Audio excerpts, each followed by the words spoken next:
जब से राफेल लड़ाकू जहाज भारतीय वायुसेना का हिस्सा बना है, तब से भारत के राफेल और चीन के J-20 लड़ाकू जहाजों की टेक्नोलॉजी और युद्ध की क्षमताओं को लेकर दोनों ही देशों की मीडिया में बड़े बड़े दावे किए जाते हैं। लेकिन आज आपको भारत के राफेल और चीन के J-20 लड़ाकू जहाजों के बीच में हुए एक ऐसे आभासी युद्ध के बारे में जानकारी देंगे, जिसके रिजल्ट ने चीन के J-20 लड़ाकू जहाजों को लेकर किए गए बड़े बड़े दावे की हवा निकाल दी है। दरअसल दुनिया की सबसे हाईएस्ट रैंक वाली डिफेंस के क्षेत्र से जुड़ी ऑस्ट्रेलिया की प्रसिद्ध think tank strategic and defence studies centre ने अपने एनालिसिस में यह जानने का प्रयास किया है कि अगर भारत का राफेल और चीन के J-20 का हिमालय जैसे पहाड़ी क्षेत्र में टकराव होता है तो इसके परिणाम क्या होंगे और हिमालय जैसे पहाड़ी वाले क्षेत्र में कौन सा लड़ाकू जहाज भारी पड़ेगा। दरअसल इस युद्ध की कल्पना और विश्लेषण पूरी तरह से हिमालय जैसे अत्यधिक ऊंचाई वाले क्षेत्रों के आधार पे किया गया है, जहां पर हवा का दबाव बहुत ही कम होता है,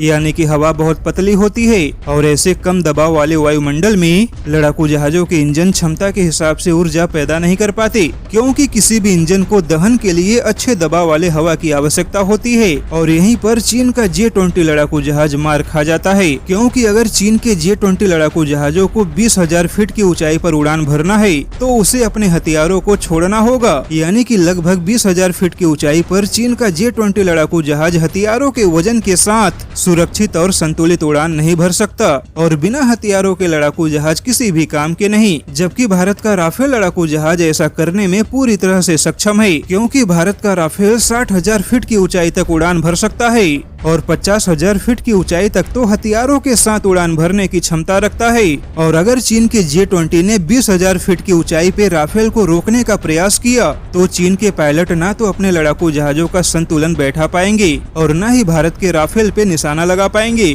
जबकि 20,000 फीट की ऊंचाई पर भारत का राफेल बड़ी ही आसानी से चीन के J-20 को निशाना बना सकता है और यही वजह है कि हिमालय जैसे पहाड़ी क्षेत्र में चीन का J-20 लड़ाकू जहाज राफेल के आगे नहीं टिकेगा। ऐसे में ऑस्ट्रेलियाई थिंक टैंक का मानना है कि चीन अत्यधिक ऊंचाई पर राफेल से मुकाबले के लिए रूस के खरीदे गए लड़ाकू जहाजों का ही इस्तेमाल करेगा।